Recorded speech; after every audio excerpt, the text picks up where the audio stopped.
안녕하세요. 엘레강승 임재성 원장입니다. 요즘 이런 얘기 정말 많이 들어요. 좋다 그래서 했는데 효과가 하나도 없었어요. 친구가 해서 한 건데 저는 왜 별로죠? 이런 얘기를 들을 때마다 사실 조금 마음이 아픕니다. 왜냐하면 시술은 누구나 하면 좋은 것이 아니고 내 피부에 맞게 하면 좋은 것이기 때문이에요. 피부 상태, 나이, 탄력 상태, 색소의 깊이, 생활 패턴이 다 다르면 같은 시술을 해도 결과가 다 다르게 나와요. 그래서 오늘은 유행이나 SNS에 떠 있는 그런 정보 말고 진짜 가치 있는 시술, 2026년의 기준으로 가성비 시술 티어리스트를 정리해 보겠습니다. 등급은 이렇게 나눌게요. 제일 좋은 S티어는 안 하면 손해인 시술, 그 다음 A티어, 강력 추천 시술, B티어, 사람에 따라 결과 편차가 큰 시술, C티어는 조건부 혹은 신중히 선택해야 하는 시술, 그리고 효과, 유지력, 다운타임, 시술의 난이도까지 현실적으로 한번 말씀드려 볼게요. 자, 화면을 보시면 저는 우선 보톡스는 일단 무조건 S티어로 놓고 시작을 할게요. 보톡스는 모든 시술 중 가장 효율적인 투자예요. 표정주름이 자리 잡기 전에 근육을 이완시켜주면 나중에 그 부위가 고정주름으로 굳는 걸 막을 수 있어요. 특히 미간, 이마, 눈가 이 세 부위는 우리가 하루에도 수십 번씩 쓰는 부위라 조기 관리가 정말 중요해요. 보톡스는 단순히 주름만 잡는 게 아니라 근육의 과도한 움직임을 조정해 얼굴의 긴장도 그 자체를 낮추는 역할도 합니다. 그래서 얼굴이 편안해 보인다, 인상이 부드러워졌다, 이런 피드백도 많죠. 그런데 스킨보톡스는 조금 달라요. 피부 표면 가까이에 아주 얇게 주입해서 피부의 결과, 모공, 광택까지 한 번에 개선해 줄 수 있죠. 요즘은 통증을 줄여주는 마취 시스템이 좋아져서 예전처럼 너무 아파서 못 받겠다는 경우는 거의 없어요. 하지만 통증은 있습니다. 유지기간은 보통 3에서 6개월 정도고 스킨보톡스는 그보다 조금 짧게 가는 게 일반적이에요. 시술 간격은 4개월 전으로 맞춰주시면 좋으나 역시 주름의 상태와 피부의 상태에 따라서 달라질 수 있으세요. 제 개인적인 선호를 말씀드리자면 보톡스는 조금은 약하게 하지만 꾸준히, 이게 가장 안전하고 예쁜 것 같아요. 처음부터 너무 세게 들어가면 근육이 급격하게 변하고 오히려 표정이 부자연스러워질 수 있어요. 다음은 병원에 내원하시는 분들이 예전보다는 확실히 줄었지만 여전히 많이 물어보시는 거 있죠. 실리프팅. 저는 사실 실리프팅은 C등급으로 놓고 싶어요. 논란이 있을 수 있겠지만 제 개인적인 생각입니다.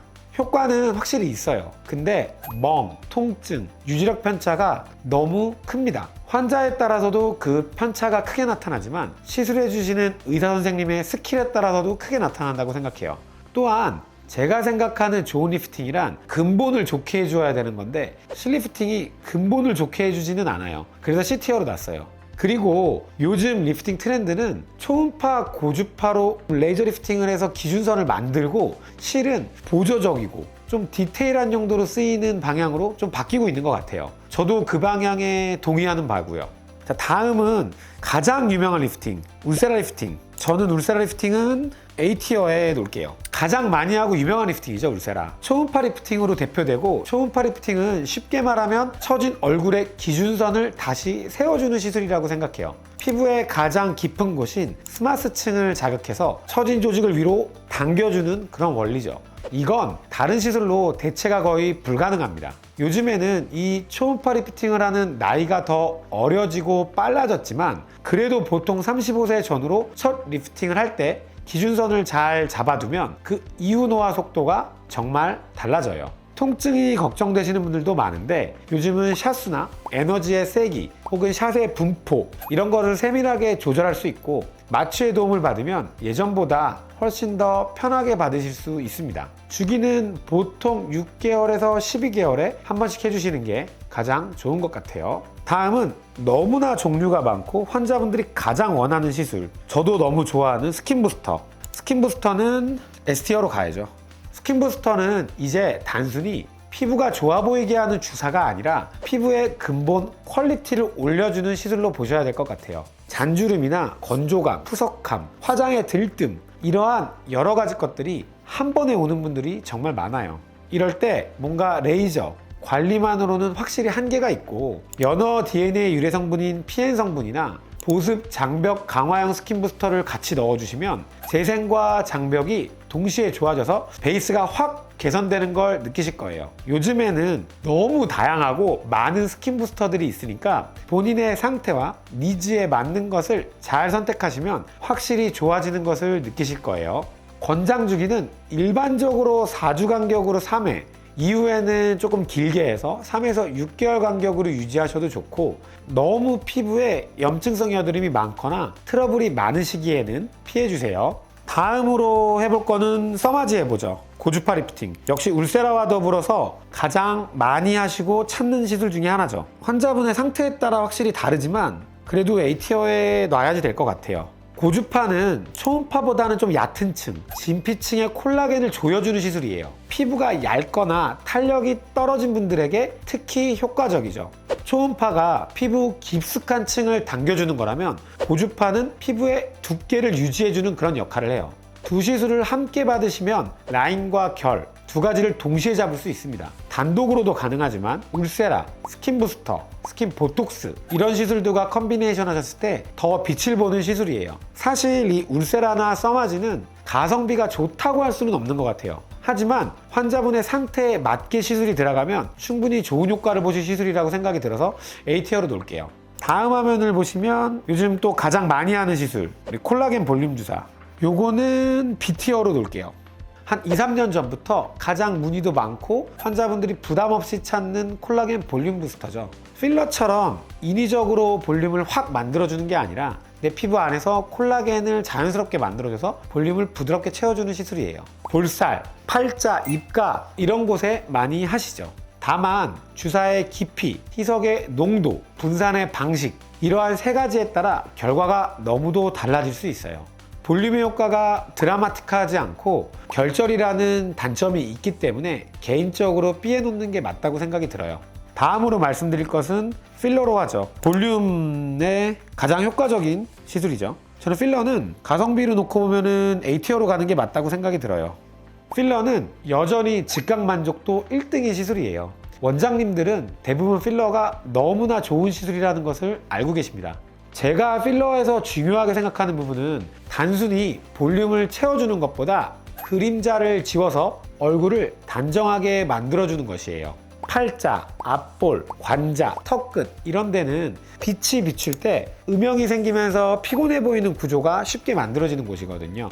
이 부분을 정확한 용량으로 채워주면 뭘 했는지 모르겠는데 얼굴이 정리되어 보인다는 인상을 줍니다. 다만 필러는 많이보다 정확히가 훨씬 중요하다고 생각해요. 적정량을 정확한 깊이에 디테일 있게 이 세 가지를 정확히 지키면 부작용은 거의 없습니다. 필러에 대해 굉장히 많은 환자분들이 거부감을 가지고 있는 것도 사실이지만 필러를 얼굴에 뭘 넣는 시술이 아니라 얼굴의 라인을 자연스럽게 정리하는 시술이라고 생각하시면 조금 더 자연스럽게 접근하실 수 있을 거예요. 여전히 가성비가 좋고 효과가 좋기 때문에 A티어로 놓을 수밖에 없습니다. 다음으로 얘기할 거는 고주파 니들 레이저, 버추 RF, 포텐자, 실펌 이런 시술로 대표되고 있죠. 고주파 니들 레이저는 B티어로 놓을게요. 고주파 니들 레이저는 모공, 잔주름, 탄력, 여드름 흉터 이런 여러 가지 것들을 동시에 개선할 수 있다는 장점이 있지만 피부가 예민하거나 관리가 잘 안 되는 피부에는 불금증이나 트러블이 좀 생길 수도 있어요. 그래서 잘 맞는 피부에는 A급, 전체적으로 보기에는 B티어로 두는 게 좀 더 안전할 것 같다는 생각이 들어요. 다만 스킨 부스터와 함께 하신다면 이 고주파 니들 레이저의 티어가 저는 A나 S급까지도 올라갈 수 있다고 생각이 들어요. 굉장히 시너지가 좋습니다. 자, 이제 나머지 시술들을 볼까요? 이제 얼마 안 남았네요. 그래도 관리 중에 제일 유명한 관리 LDM. 저는 개인적으로 LDM 극호기 때문에 A티어에 놓을게요. LDM은 피부 속 수분 순환을 도와주는 초음파 관리예요. 염증 완화, 수분 순환, 장벽 회복, 다운타임 회복에도 정말 좋아요. 드라마틱하진 않아요. 그런 전후는 없지만 꾸준히 받으면 피부가 덜 예민해지고 덜 붓는다는 피드백이 많습니다. 스킨 부스터나 프락셀 레이저 등의 회복용으로도 특히 좋아요. 또한 요즘에 가격이 너무 저렴하기 때문에 이거는 저는 A티어가 좋다고 생각해요. 이거야말로 보톡스와 더불어 가성비가 제일 좋은 시술 중에 하나라고 생각이 듭니다. 자, 이제 남은 거 별로 없으니까 앞에 것부터 그냥 순서대로 해볼게요. IPL 레이저, 굉장히 오래된 레이저죠. 이거는 그냥 저는 C티어로 놓겠습니다. IPL은 얼굴 전체에 한 번에 들어가기 때문에 얕고 단순한 색소를 가지신 분은 좋아질 수 있지만, 예민하거나 복합 색소를 갖고 계신 분은 화상이나 착색의 위험성도 있어요. 지금은 타겟을 정확히 때리는 레이저들이 많아서 대안이 없을 때나 비용 제약이 있을 때 쓰는 정도로 보시면 될 것 같아요. 다음은 레이저 토닝. 레이저 토닝은 그 기본은 하니까 B 정도로 놓을게요. 레이저 토닝은 피부 속 색소의 입자를 잘게 쪼개서 깨주는 거예요. 그러면서 서서히 내 피부를 맑게 만들어주는 시술이죠. 문제는 에너지와 피부 타입. 강하게 레이저를 조사하면 안 되는 색소에 너무 세게 쏘게 된다면 오히려 색소는 진해지거나 예민한 피부는 홍조, 건조감이 더 심해질 수 있습니다. 그래서 토닝에서 제일 중요한 건 한 번의 확이 아니라 서서히 맑아지는 루틴을 만들어서 관리하는 그런 접근이 맞다고 생각이 들어요. 다음 걸 보면 색소 레이저. 이거는 A티어로 놔야 될 것 같아요. 색소 레이저라고 말은 했지만 흑자나 잡티, 주근깨 이런 표피성 색소들에 해당되는 레이저를 말씀드리는 거예요. 이러한 표피성 색소들은 토닝을 100번 하셔도 절대 없어지지 않아요. 기피의 타겟이 표피층이 돼야 되기 때문이에요. 색소를 정확하게 진단하여서 적절한 에너지를 세팅해서 레이저 시술을 해준다면 몇 번만으로도 확 좋아지는 것을 체감할 수 있으세요. 단 시술 후 자외선 차단은 필수고 일주일 정도는 아주 미약한 진한 딱지가 있을 수 있으니 스케줄 조절이 필요하실 수 있으세요. 얼굴 톤 자체를 맑게 해주는 게 아니라 얼룩덜룩한 그런 색소들을 좀 부드럽게 정리해 줄 수 있다는 점에서 효과가 뛰어나다는 점에서 A티어로 놓을게요. 마지막 지방분해 주사. 이거는 C로 가시죠. 좀 개인적인 생각으로 지방분해 주사를 좋아도 하지만 다이어트가 사실 더 좋아요. 다이어트로 해결할 가능한 부위라면은 맞을 필요가 굳이 없을 수 있어요. 또한 주사에 스테로이드가 섞여 있다면 일시적인 효과만 볼 수 있기 때문에 라인에서 지방이 걸리적거리는 분들, 그런 분들만 딱 시술하면 될 것 같아요. 자, 이제 한번 정리를 해봤는데요. 그래서 S티어, 제가 강추드리고 꼭 했으면 좋겠는 시술은 보톡스랑 스킨 부스터. 저는 이 시술은 전 연령층에서 필요하다고 생각을 하고요. A티어로는 이제 울세라, 서마즈 같은 초음파나 고주파 리프팅, 볼륨에 너무 좋은 필러, 가성비가 좋은 LDM 장비, 한 번에 어느 정도 효과를 볼 수 있는 표피성 색소 레이저. B등급으로는 스컬트라와 주베룩 볼륨으로 대표되고 있는 콜라겐 볼륨 주사, 그 다음에 고주파 니들 레이저, 그 다음 기본적인 레이저 토닝, 마지막 C등급은 실리프팅과 IPL 레이저, 지방분해 주사까지 한번 세팅해봤어요. 제가 나눈 티어가 꼭 맞다고 생각하진 않아요. 이건 제 개인적인 성향도 많이 들어가 있는 것이고, C티어에 있는 시술도 잘 맞으시는 분에게 잘 받으시면 굉장히 좋은 효과를 보실 수 있다고 생각이 듭니다. 시술은 유행의 문제가 아니라 설계의 문제라고 생각해요. 어떤 시술이냐 보다 시술을 받는 사람이 누구냐, 시술하는 사람이 누구냐, 이게 더 중요하고, 그 사람에게 맞는 시술을 언제, 어디에, 어떤 깊이로, 또한 어떠한 주기로, 이런 것들이 더 중요한 것 같아요.